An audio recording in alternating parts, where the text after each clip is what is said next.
মোহাম্মদ আসাদের একটা বই আছে, সংঘাতের মুখে ইসলাম। তিনি এই বইয়ের মধ্যে বলেছেন, যদি বিপ্লব করতে হয় তাহলে একটা জাতির মনস্তত্ত্বকে পরিবর্তনের জন্য কালচারাল রিভলিউশন দরকার।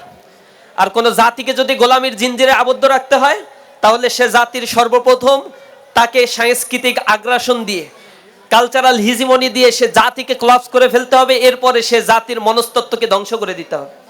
এই অঞ্চলে যখন দ্রাবিড়রা ছিল, দ্রাবিড়দের হটিয়ে দিয়ে যখন আর্যরা এই অঞ্চল পর্যন্ত এসেছিল, করতোয়া নদীর তীরবর্তী এলাকাগুলোতে এসে তারা যখন দেখলো এই বঙ্গপ্রদেশে প্রবেশের ক্ষেত্রে সবচেয়ে বড় প্রতিবন্ধকতা হচ্ছে 700 থেকে 800 খরস্রোতা এই নদীগুলো। একটা নদী পার হয়ে আরেকটা নদীর কাছে গেলেই আমরা সীমানা পার হতে বাধার সম্মুখীন হতে পারি। এই ক্ষেত্রে তারা করতোয়া নদীর উত্তরবঙ্গের ওইখানে তাদের ঘাঁটি গাড়লো। ব্রাহ্মণরা ওইখানে যারা বসবাস করত সেখানে তারা একতাবদ্ধ হয়ে আর্যদের তারা তাদের ধর্ম প্রচারের জন্য সর্বপ্রথম কালচারাল রিভলিউশনের ডাক তারা দিয়েছিল। এবং ধীরে ধীরে এই অঞ্চলে তারা প্রবেশ করে বৌদ্ধ ধর্মাবলম্বী অন্যান্য ধর্মাবলম্বীদেরকে তারা তাদের ধর্মের দিকে দীক্ষিত করা, তারা কালচারাল একটা পরিবর্তন করে তারা গৌতম বুদ্ধের ছবি পর্যন্ত হিন্দুদের যে সিস্টেম, সেই সিস্টেমে তারা ডেভেলপ করে তাদের ধর্মকে মাঝে মাঝে কিছু কিছু রং সং দিয়ে কনভার্ট করার জন্য তারা চেষ্টা করেছিল। যখন কালচারালি তারা মানুষের মনস্তত্ত্বের মধ্যে প্রবেশ করতে পারলো, তখন সারাশি অভিযান তারা প্রেরণ করে এই টোটাল এরিয়াগুলোকে আর্যরা দখল করে নিয়েছিল। এটা আমাদের গোলামির জিঞ্জিরে আবদ্ধ করার পূর্বতন হিস্ট্রি। যদিও এই আর্যদের হাত থেকে দীর্ঘ লড়াই সংগ্রাম করে এই ভূখণ্ড বারবার আজাদির স্বাদ পেয়েছে, বারবার তারা মুক্তির স্বাদ পাওয়ার পরেও এই আজাদির স্বাদ থেকে তাদেরকে আবার গোলামির জিঞ্জিরে আবদ্ধ করা হয়েছিল। আমরা এই গোলামির জিঞ্জির থেকে রক্ষা পাওয়ার জন্য শত শত বছরের ইতিহাস সাক্ষী। 1500-1600 বছরের ইতিহাস যদি আপনারা ঘাটেন তাহলে দেখবেন এই ইতিহাসের মধ্যে 400-500 বছর পর পরই একটা বড় ধরনের রিভলিউশন সংগঠিত হয়েছে, ধরেছে, জীবন দিয়েছে, এরপরেও তারা পিছপা হয় নাই। এই অঞ্চলের মানুষের ভিতর থেকে এই অঞ্চলের প্রাচ্যের সংস্কৃতি ঋদ্ধ সমৃদ্ধ পুষ্ট এই অঞ্চলের সংস্কৃতিগুলোকে বিদরিত করে দেওয়ার জন্য যখন 1757 সালে ইংরেজরা এই অঞ্চল প্রথম দখল করে নিল, দখল করার পরে তাদের প্রথম টার্গেট ছিল এই অঞ্চলের মানুষের কালচারাল, ভাষাগত এবং একেবারে চিন্তাগত একটা পরিবর্তন ঘটানোর জন্য এখানে শিক্ষার আমূল পরিবর্তন সংগঠিত করে দিতে হবে। তারা সেটা করার আগে যেটা করেছিল, এই অঞ্চলে মক্তবের শিক্ষা ব্যবস্থা ছিল এবং ব্রিটিশরা যখন এই অঞ্চল মুসলমানদের কাছ থেকে, স্বাধীন সুলতানদের কাছ থেকে এখান থেকে দখল করেছিল, নারকীয় হত্যা তারা চালিয়েছিল। সর্বশেষ মোগল সম্রাটের সামনে সকালবেলা খাবারের ট্রে নিয়ে আসছে, সেই ট্রের মধ্যে তার 2 ছেলের আর 1 কন্যা সন্তানের মাথা মস্তক অবস্থায় ট্রেতে করে ঢেকে নিয়ে এসে মুঘল সম্রাটের সামনে তারা পেশ করছে। এমন নারকীয় তাণ্ডব তারা চালিয়েছিল। এরপর তারা এখানে ক্ষমতা দখল করার পরে তারা বাংলার মানুষদেরকে পছন্দ করতো না। এখানের ঢাকা এবং মুর্শিদাবাদ যেটা আমাদের রাজধানী ছিল, এই রাজধানীকে শিফট করে কলকাতা নগরী তারা গড়ে তুলেছিল। এই কলকাতা নগরী ছিল তৎকালীন সময়ের সবচেয়ে অনুন্নত এবং একেবারে অন্ধকার যুগে নিমজ্জিত একটা শহর। ব্রিটিশদের যোগাযোগের সুবিধার জন্য এই অঞ্চলকে গড়ে তোলা তাদের জন্য দরকার ছিল। তারা ঢাকা থেকে এবং মুর্শিদাবাদ থেকে সকল সম্পদ দিয়ে কলকাতা নগরীতে শিফট করলো। 8-10 বছরের ব্যবধানে কলকাতা তাদের উপযোগী করে গড়ে তুললো, ঢাকা এবং মুর্শিদাবাদকে তারা ফেলে দিল। এরপরে একটি কৃত্রিম সংকট তারা তৈরি করেছিল 1769 সালে। এখানে তারা যত ফসল উৎপাদিত হয়েছে সব ফসল তারা কিনে নিল। এরপরে একই কৃষকের কাছে ওই ফসল আবার কয়েক গুণ দামে তারা যখন বিক্রি করলো, এর মধ্য দিয়ে ন্যাচারাল ডিজাস্টার আর ম্যানমেড ডিজাস্টার এটা মিলে 1770 সালে একটা বড় দুর্যোগ এই অঞ্চলে সংগঠিত হয়েছিল, যেটাকে শিল্পাচার্য জয়নুল আবেদিন তার প্রকাশ করেছিল 76-এর মনোত্তর হিসেবে। 1770 সালে 1176 সালে এই দুর্ঘটনা ঘটেছিল, যেখানে ব্রিটিশদের নথিপত্র থেকে জানা যায় প্রায় 1/3 মানুষ সেখানে মৃত্যুবরণ করেছিল। ব্রিটিশদের নথিপত্রে লেখা আছে 1,55,00,000 মানুষ সেখানে মৃত্যুবরণ করেছিল। আর বেসরকারি হিসেব অনুযায়ী এখানে প্রায় 2 কোটি মানুষ সেদিন অনাহারে না খেতে পেরে মৃত্যুবরণ করেছিল। যারা জীবিত ছিল নিউট্রিশনের অভাবে তারাও ধুকে ধুকে জীবন পার করছিল। এটা হচ্ছে আমরা বঙ্গোপদেশের ইতিহাস। এখান থেকে মুক্তি পাওয়ার জন্য আজাদির সন্তানেরা তখন লড়াই করেছিল। সেখানে তারা ব্রিটিশদের তক্তপোষের বিরুদ্ধে এই বঙ্গপ্রদেশ থেকেই প্রথম তারা তাদের বিদ্রোহের দানা বেঁধে উঠেছিল। তারা বিপ্লবী স্লোগান দিয়েছিল, পরিবর্তনের ডাক মানুষের কারণে পৌঁছে দেওয়ার জন্য তারা আজাদির ডাক দিয়েছিল। সে আজাদির নেতৃত্ব ছিল ফকির মজনু শাহ। যিনি অল্প কিছু মানুষ নিয়ে এই আন্দোলনের সূত্রপাত ঘটিয়েছিলেন। পরবর্তীতে অল্প কিছু দিনের ব্যবধানে সেই সংখ্যাটা সন্ন্যাসীদের সাথে নিয়ে ফকির সন্ন্যাসী বিদ্রোহ এক বিশাল এক বিদ্রোহে পরিণত হলো, যা ব্রিটিশদের জন্য রীতিমতো একটা থ্রেটের কারণ হয়ে দাঁড়ালো। তারা রেড টেররের তালিকায় ফকির মজনু শাহর নাম লিখে ফেললো, তাকে করার জন্য অভিযান প্রেরণ করলো। ফকির মজনু শাহ সহ বিপ্লবীদেরকে নিশ্চিহ্ন করার জন্য তখন অভিযান প্রেরণ করা হয়েছিল, তাদেরকে হত্যা করা হয়েছিল, কিন্তু বিপ্লবী চেতনা মরে যায় নাই। যুগে যুগে এই বিপ্লবীরা বেঁচে থাকে। তারই পথ ধরে হাজী শরীয়তুল্লাহ দুদু মিয়া, এই অঞ্চলে তাদের জন্ম হয়েছিল। তারা আজাদির সন্তানেরা লড়াই করে গিয়েছে। 1757 সালে সিপাহী বিদ্রোহ হয়েছিল। এর পরবর্তী দীর্ঘ সময় ধরে গোলামীর জিনজিরের মধ্যে এই বাংলার মানুষকে আবদ্ধ রাখা হয়েছিল, রানীর শাসন স্থাপন করা হয়েছিল। শুধু রানীর শাসন দেওয়া হয় নাই, এখানে আইন পরিবর্তন করা হয়েছিল। এবং এখন পর্যন্ত ব্রিটিশ যে আইন আমরা পড়াশোনা করি, যে আইনে আমাদের বিচার করা হয়, এগুলো সব 1906 সাল, 1908 সাল, এরপরে 1867, 68 এই সময়ে এই বেয়ার অ্যাক্টগুলো তৈরি করা হয়েছে, যার উপরে ভিত্তি করে স্বাধীন বাংলাদেশেও এখনো পর্যন্ত বিচার কার্য, আইন, আদালত, অ্যাডমিনিস্ট্রেশন, জুডিশিয়ারি সবকিছু পরিচালিত হচ্ছে। এই ব্যবস্থাপনা আমাদের দাসত্বের জিনজিরে আবদ্ধ করে রেখেছে। এই গোলামি থেকে আমরা মুক্ত হতে পারি নাই। আর দ্বিতীয় হচ্ছে, আমাদের শিক্ষা ব্যবস্থাকে ভঙ্গুর করে দিয়ে আমার তরুণ প্রজন্ম, নতুন প্রজন্ম, উদীয়মান তরুণ প্রজন্মকে ধ্বংস করে দেওয়ার জন্য সকল মেকানিজম তারা তৈরি করেছিল। এর সাথে যুক্ত হয়েছে দীর্ঘ সময়ের ভারতীয় আধিপত্যবাদের একটি নীল নকশা। ভারতীয় আধিপত্যবাদ যখন আমাদের সাথে 1947 সালে দেশ বিভক্ত হওয়ার কথা ছিল, তখন বাংলার এই অঞ্চলের মানুষেরা স্বাধীনতা চেয়েছিল। স্বাধীনতার বিরুদ্ধে সবচেয়ে শক্তিশালী অবস্থান সেদিন নিয়েছিল জওহরলাল নেহেরু, গান্ধী, বল্লভভাই প্যাটেল। এই তিনজন মিটিংয়ে বসে বলেছিল যে না, আমরা বাংলাকে স্বাধীন দেখতে চাই না, বাংলা স্বাধীন হবে না, বাংলা একটা প্রদেশ থাকবে। তবে বঙ্গভঙ্গে 1905 সালে যে সীমানা নির্ধারণ করা হয়েছিল, এই সীমানার আলোকেই ভারতীয় জাতীয়তাবাদের ভিত্তিতে বঙ্গ প্রদেশ থাকবে, কিন্তু ভারতীয়দের অধীনে একটা অঙ্গপ্রদেশ হিসেবে সেটা থাকবে। বাংলার মুসলমানরা বলেছিল আমরা সেটা চাই না, বাঙালিরা আলাদা প্রদেশ চাই। অথবা দীর্ঘ সময় ধরে যে দাঙ্গার কারণে, সালিম দাঙ্গা, নোয়াখালী রায়টের মধ্য দিয়ে হাজার হাজার মুসলমানদেরকে, হিন্দুদেরকে হত্যা করা হয়েছিল। মুসলমানরা একটা সেপারেট ভূখণ্ড চায়, ভারতের তৎকালীন নেতৃত্ব সেই ভূখণ্ড চায় নাই। তখন বাংলার মুসলমানরা বলেছিল ঠিক আছে, এই সীমানা যদি তোমরা বাঙালিদেরকে দিতেই চাও, তাহলে আমাদেরকে আলাদা সীমানা দাও, আর পশ্চিমবঙ্গের যে বাঙালি মুসলমানগুলো, হিন্দুরা রয়েছে বাঙালি, সেই বাঙালিদের সব একসাথে করে আমাদেরকে দিয়ে দাও, আমরা একটা স্বাধীন সার্বভৌম একটা রাষ্ট্র গঠন করি। তারা সেখানে রাজি হয় নাই। এরপরে পাকিস্তানের সেই আজাদি আন্দোলনে একসাথে মিলেমিশে বাংলাদেশের মুসলমানেরা নিরঙ্কুশভাবে সমর্থন দিয়ে সেখানে পাকিস্তানের সাথে একীভূত হয়ে গিয়েছিল। সেইখানে দীর্ঘ 23 বছর ধরে আবার পাকিস্তান শাসক গোষ্ঠী, পাকিস্তানের মিলিটারি শাসনের 12 বছর বঞ্চনা, লাঞ্ছনা, গঞ্জনার কারণে বাংলার মানুষেরা আবার আজাদির স্বাদ পেতে রাস্তায় নেমে এসেছিল। সে সময় তাদের স্লোগান দেওয়া হয়েছিল 3টি: সাম্য, মানবিক মর্যাদা আর সামাজিক সুবিচার। এর ভিত্তিতে যখন আমাদের স্বাধীনতার ঘোষণাপত্র দেয়া হয়েছিল, সাম্য, মানবিক মর্যাদা আর সামাজিক সুবিচার প্রতিষ্ঠার জন্য, সেদিন কুলি মজুর, দিনমজুর, খেটে খাওয়া মানুষ, কৃষক, যুবা, শ্রমিক সবাই রাস্তায় নেমে এসেছিল। হোক সে প্রশিক্ষিত অথবা সে অর্ধ প্রশিক্ষিত, অথবা নাই থাকুক তার প্রশিক্ষণ। সেদিন কিন্তু যারা রাজনীতি করত, সেই শেখ মুজিবুর রহমান, তিনি অপেক্ষা করছিলেন কখন তাকে গ্রেপ্তার করা হবে। দেশ ছেড়ে পালিয়ে গেছে, জনগণকে রাস্তায় ফেলে দিয়ে চলে গেছে। এরকম নেতা আমরা অনেক দেখছি। দুর্দিনে পালিয়ে গেছে, সুদিন হইলে আবার দেশে আসছে। এই জমিনের মানুষদেরকে ধোঁকা দেওয়ার জন্য বারংবার এই প্রতারণাগুলো মানুষের সাথে তারা করা হয়েছে। এরপরে এসে বড় বড় আসন, বড় বড় সিংহাসন লাভ করে এই জনগণের উপরে আবার তাদের সেই খায়েশ পূরণের জন্য জনগণের উপরে তারা ছড়িয়েছে। 1971 সালের মুক্তিযুদ্ধে সাধারণ মানুষের যে অবদান ছিল, এরপরে একটা দল এসে নিজের মতো করে সংবিধান রচনা করলো, আর সেই সংবিধানের কোনো পারমিশন নাই, কিছু না।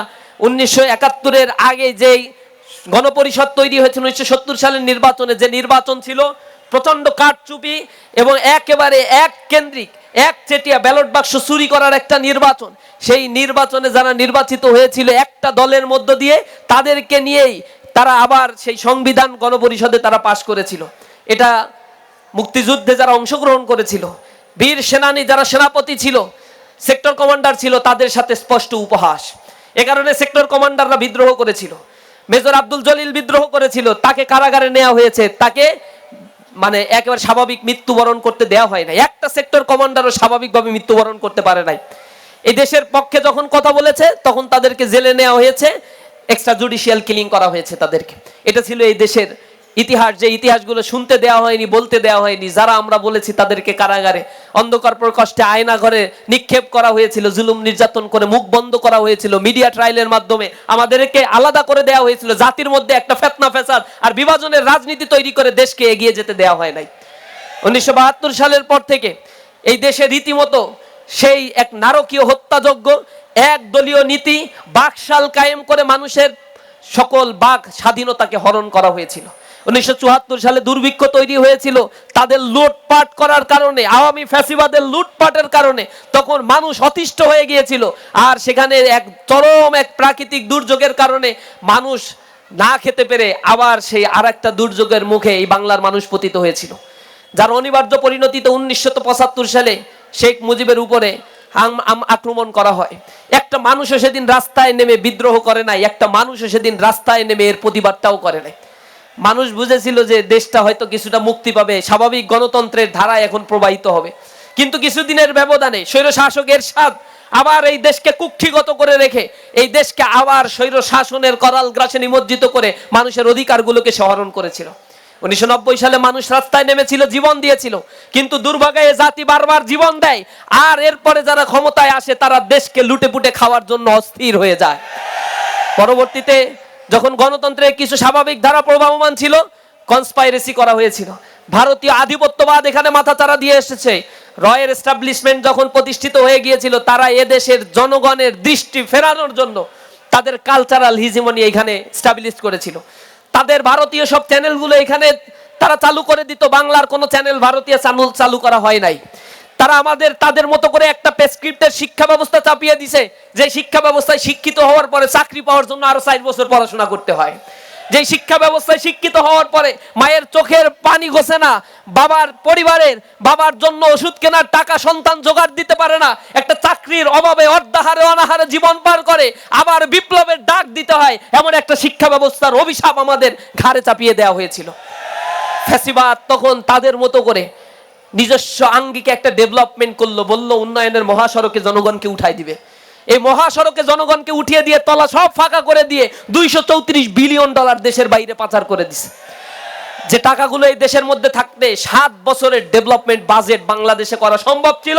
এই দেশের 30 লক্ষ মানুষ যে বেকার রয়েছে, এই বেকারদের কর্মসংস্থানের সুযোগ করার সুযোগ ছিল, তাদের দক্ষ করে বিদেশে পাঠিয়ে আরো রেমিটেন্সের পরিমাণ বিলিয়ন বিলিয়ন ডলার বাড়ানোর সুযোগটা ছিল, কিন্তু সেটা করে নাই। যুবকরা যত শিক্ষিত হবে তত এম্পাওয়ার্ড হবে, সোসাইটি যত বেশি সাস্টেনেবল ডেভেলপমেন্ট হবে, তত নেতাদের পিছনে লোক যে ঘুরবে না, এই জিনিসটা তখন তারা বুঝতে পেরেছিল হারে হারে।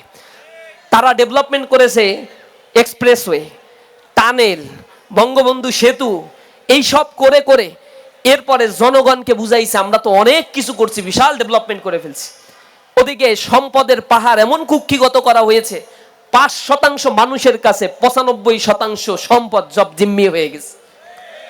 বাকি 95% মানুষ 5% সম্পদ ভোগ করছে। ইনকাম ডিসপারশন মাথা চুম্বি, আকাশ চুম্বি করা হয়েছে। সেখানে একজন মানুষের ইনকাম 2000, তো একজন মানুষের ইনকাম হচ্ছে 5 লাখ। 2 দিয়ে ভাগ করে দিয়ে মাথা পিছু আয় কাউন্ট করে জনগণকে বুঝাইছে জিডিপি গ্রোথ বেড়েছে, গিনি কোএফিসিয়েন্ট ঠিক আছে, আমাদের ডেভেলপমেন্ট হচ্ছে, সিঙ্গাপুর বানিয়ে ফেলছি আমরা। অথচ দিনে দিনে মানুষের টাকাগুলো লোপাট করছে। ব্যাংকগুলো থেকে আপনারা দেখছেন টাকা লোপাট করা হয়েছে। এই ব্যাংক থেকে 6 লক্ষ কোটি টাকা শুধুমাত্র ঋণ খেলাপি রয়েছে, 6 লক্ষ কোটি টাকা, যা বাংলাদেশের 1 বছরের বাজেটের সমতুল্য। এই ব্যাংকে এই টাকাগুলো কোথা থেকে আসছে? এই টাকাগুলো আপনার আমার জমানো টাকা, কষ্টার্জিত টাকা। আমি যা বেতন পাই, কষ্ট করি, সংসারে এটা খরচ না করে অতিরিক্ত কিছু সঞ্চয় করে রাখি, সেই ব্যাংকে টাকাগুলো জমানো হয়। এখন জনগণ যে যদি ব্যাংকে টাকা চায় যে আমার টাকাগুলো ফেরত দাও, তারা এখন দিতে পারে না, ব্যাংকগুলো এখন মার্জ করে ফেলে। আর ব্যাংকগুলো চালানোর জন্য আবার সরকারি ফান্ড থেকে 25,000 কোটি টাকা দিয়ে সম্মিলিত ইসলামী ব্যাংক যেটা করা হয়েছে সেইটাকে চালানো হচ্ছে। তামাশা কাহাকে বলে? এই 25,000 কোটি টাকা কোথায় পাইলো?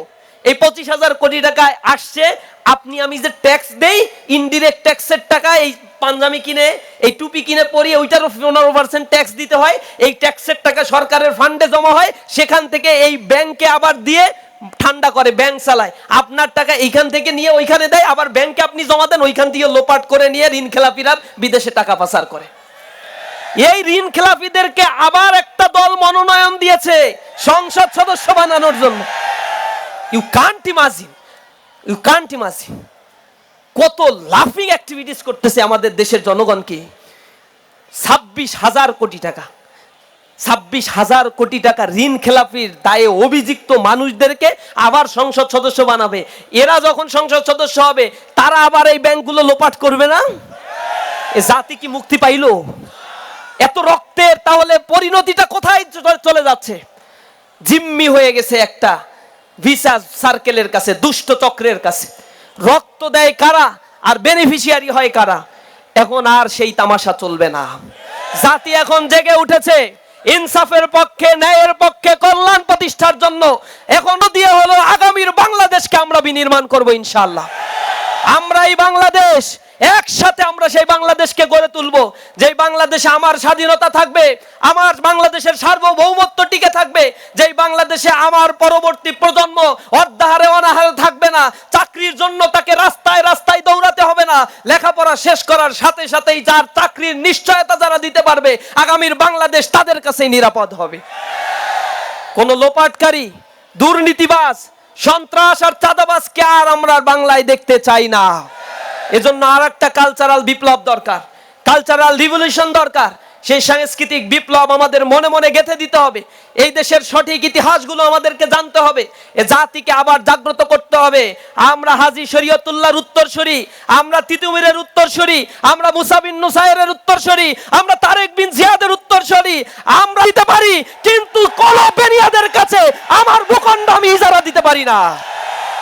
প্রিয় উপস্থিতি, সামনে সেই সুবর্ণ সুযোগ আমাদের আসছে। ভারতীয় আধিপত্যবাদ আমাদের কাছ থেকে বিদায় নিয়েছে, কিন্তু তাদের এস্টাবলিশমেন্ট আবার রিএস্টাবলিশমেন্টের জন্য চেষ্টা করে যাচ্ছে। সতর্ক হতে হবে। যদি এখন আমরা সতর্ক না হই, এখনো যদি ঘুমিয়ে ঘুমিয়ে দিন কাটাই, মোবাইল আর অ্যান্ড্রয়েডে ফেসবুকে সময় কাটিয়ে দিয়ে মনে করি একটা পরিবর্তন আসবে, না নামলে কখনো পরিবর্তন আসে না। আল্লাহ কোন জাতির ভাগ্য ততক্ষণ পরিবর্তন করেন না যতক্ষণ না পর্যন্ত সে জাতি তার নিজের ভাগ্য পরিবর্তনের জন্য চেষ্টা করে। আমাদের সমাজ আজ কোথায় গিয়েছে আমরা দেখতে পাই। শিক্ষা ব্যবস্থায় শিক্ষিত হয়ে চরিত্রের চরম অধপতন নেমে গিয়েছে। তরুণ সমাজ মাদকের করাল গ্রাসে নিমজ্জিত হয়ে পড়েছে। স্কুল, কলেজ, ইউনিভার্সিটিতে পড়া 50% অধিক যুবক আজ মাদকে আসক্ত হয়ে পড়েছে। বাবা মা ক্রন্দন করে, আমাদের কাছে এসে অসহায় আত্মসমর্পণ করে বলে, আমার ছেলেটাকে তুমি একটু দেখো, আমার মেয়েটাকে একটু দেখো। মাদকে আজকে শেষ হয়ে যাচ্ছে, বাবা মার কথা শুনছে না, একটা সার্কেল তৈরি হয়ে যাচ্ছে, লেখাপড়া করছে না, অনলাইনে আসক্ত হয়ে পড়ছে, কিশোর গ্যাংয়ের সাথে যুক্ত হয়ে যাচ্ছে। এই সমাজ ব্যবস্থা তো আমরা চাই নাই। আমার সন্তানকে তোমরা হেফাজত করো। আমরা এমন একটা নিরাপদ বাংলাদেশ দেখতে চাই, যেই বাংলাদেশের তরুণ প্রজন্ম স্বপ্ন দেখবে আধুনিক, স্বনির্ভর, আত্মমর্যাদা সম্পূর্ণ একটি বাংলাদেশের স্বপ্ন তারা দেখবে। ছোটবেলা থেকে তাদেরকে গড়ে তোলা হবে আত্মমর্যাদাশীল করে। তাদের শিক্ষা কাঠামোর মধ্যে নৈতিকতা এবং দক্ষতার একটা মেলবন্ধন করে জাতিকে গড়ে তোলার স্বপ্ন আমরা দেখাতে চাই। আমরা বাংলাদেশের মানুষের মর্যাদা দিতে চাই। স্বাস্থ্য খাতে যে ধরনের দুর্নীতি আর লোপাট করা হচ্ছে, আমরা টিআইবির রিপোর্টে দেখেছি, সেখানে 75% মানুষ বলেছে সরকারি হাসপাতালে চিকিৎসা নিতে গেলে সরকারি হাসপাতালগুলোতে তাদেরকে ঘুষ দিতে হয়। কল্পনা করতে পারেন, সরকারের হাসপাতাল চলে আপনার ট্যাক্সের টাকায়, ওইখানে গিয়ে যে কাজটা করাবেন সেইখানেও আবার ঘুষের তদবির করতে হয়। ইনশাআল্লাহ জামাত ইসলামী ক্ষমতায় আসলে এই ঘুষখোররাই ওই দিন রাতে তওবা কইরা সব হজে যাওয়া লাইন ধরবে, দেখবে ওমরার টিকিট 1 বছরে খুঁজে পাবেন না, আপনারা সব তওবা করতে যাবে। সাদাবাজরা ওই দিনই স্থান ত্যাগ করে বলবে যে আমরা তো আগে নামাজ পড়তাম, আমার বাবা পীর সাহেব ছিল, আমার বাবা অমুক দরবারের মুরিদ ছিল, এগুলো আমাদের কিছুই করা লাগবে না। এমনিই করবে। জনগণ যে পিটান শুরু করবে যে এখন তোমাদের দিন শেষ, এখন বাংলাদেশ হবে মর্যাদাশীল, বাংলাদেশের প্রতিটি যুবক লেখাপড়া শেষ করে যদি উদ্যোক্তা হতে চায়, জামাত ইসলামী তাকে বিনা সুদে বিনা মুনাফা নিয়ে তাদেরকে ঋণ দেবে, তাদের প্রশিক্ষিত করবে, কর্মসংস্থান করবে, হাইটেক পার্ক ডেভেলপ করবে, মানুষের চিকিৎসা সেবা, উন্নত চিকিৎসা সেবার জন্য 64টা জেলায় হাসপাতাল তৈরি করবে, যে হাসপাতালে করাপশন ফ্রি চিকিৎসা সেবা দেওয়া হবে, বাংলাদেশের মানুষকে বিদেশে দিয়ে চিকিৎসা নিতে হবে না। যত ধরনের দুষ্ট চক্র আছে সব বিসিআর সার্কেল গুলোকে ভেঙে দিয়ে এক নতুন আত্মমর্যাদাশীল মানবিক বাংলাদেশ গড়ে তোলার স্বপ্ন আমাদেরকে দেখাচ্ছে আজ দাঁড়িপাল্লা মার্কা। ইনসাফের এই প্রতীকের জন্য আমাদেরকে এখন খাটতে হবে, আমাদের যেতে হবে মানুষের দ্বারে দ্বারে। আমরা হব ভোর বিহানে পাখির কলরব, জাগিয়ে দেব ঘুমিয়ে থাকা মানুষগুলো সব। আমরা মানুষগুলোকে জাগিয়ে তুলব। তোমরা এখন আর মানুষের কাছে বিক্রি হয়ে যেও না। যে কার্ডের ফাঁদে পড়ছো, এই কার্ড 2022 সালে আওয়ামী লীগ দিছিল। তার আগে তারা ক্ষমতায় আসার জন্য বলছিল 10 টাকা দরে চাল, 5 টাকায় কাঁচা জাল, ঘরে ঘরে চাকরি দিছে কিছু। এই প্রলোভন দেখে ক্ষমতায় আসার পরে জনগণকে বলছে রেস্ট নাও, এখন আর ভোট দেয়া লাগবে না, রাতে অন্যরা ভোট দিয়ে দেবে, এত কষ্ট করার কি দরকার, আসি আমরা, তোমরা থাকো। এরপরে তারা 22 সালে কার্ড চালু করছিল, টিসিবির কার্ড, 1 কোটি কার্ড দেওয়া হয়েছে, 32 লক্ষ কার্ডই সেখানে অকেজে ছিল, অব্যবস্থাপনার মধ্যে ছিল। 62-68 লক্ষ কার্ড যেগুলো দেওয়া হয়েছে এগুলো চ্যানেলে গেছে সব ইউনিয়ন পরিষদের আওয়ামী লীগের নেতার হাতে। এই কার্ড দিতে গিয়ে আরো 100, 200, 500, 700, 800 টাকা করে সাদা জমা দিতে হইতো। আমি আবার দেখলাম গতদিন নিউজে এখন একটা ফ্যামিলি কার্ড, ডেমো একটা ফ্যামিলি কার্ড দেওয়া হচ্ছে, ওইটা দিতে গিয়েও নাকি 100 টাকা করে নিচ্ছে আবার।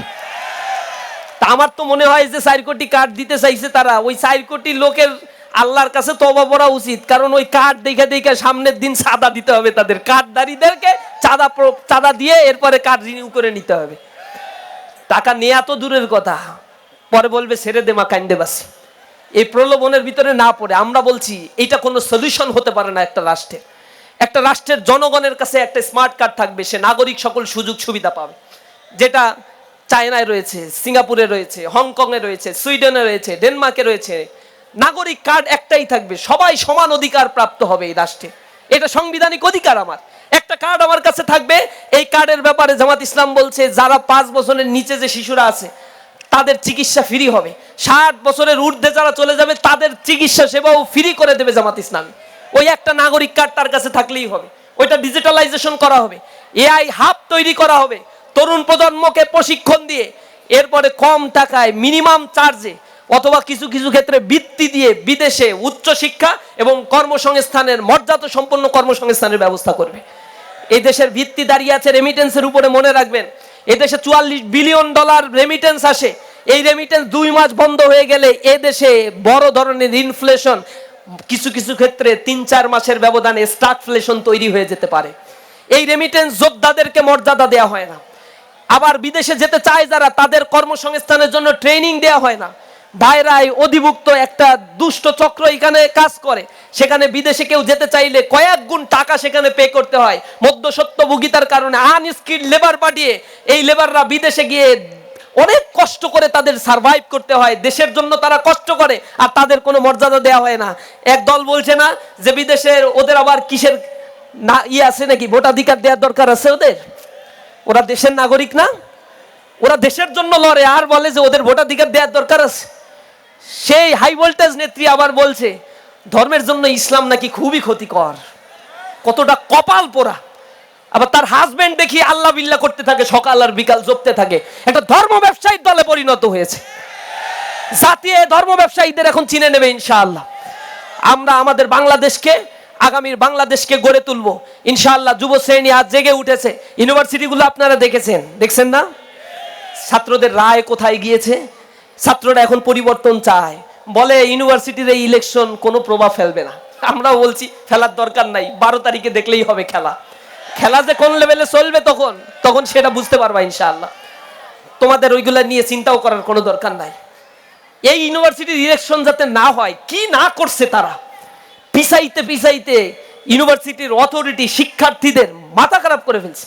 সর্বশেষ একটা ব্যাপার তো দেখছেন, ছাত্ররা যাতে ভোট দিতে, ওরা বলে 17 বছর আমরা ভোটাধিকারের জন্য নাকি লড়াই করছি, এখন ভোটাধিকার হরণ করার জন্য সিইসির সামনে আন্দোলন করছে, দুই দিন এরা অবরোধ করে রাখছে।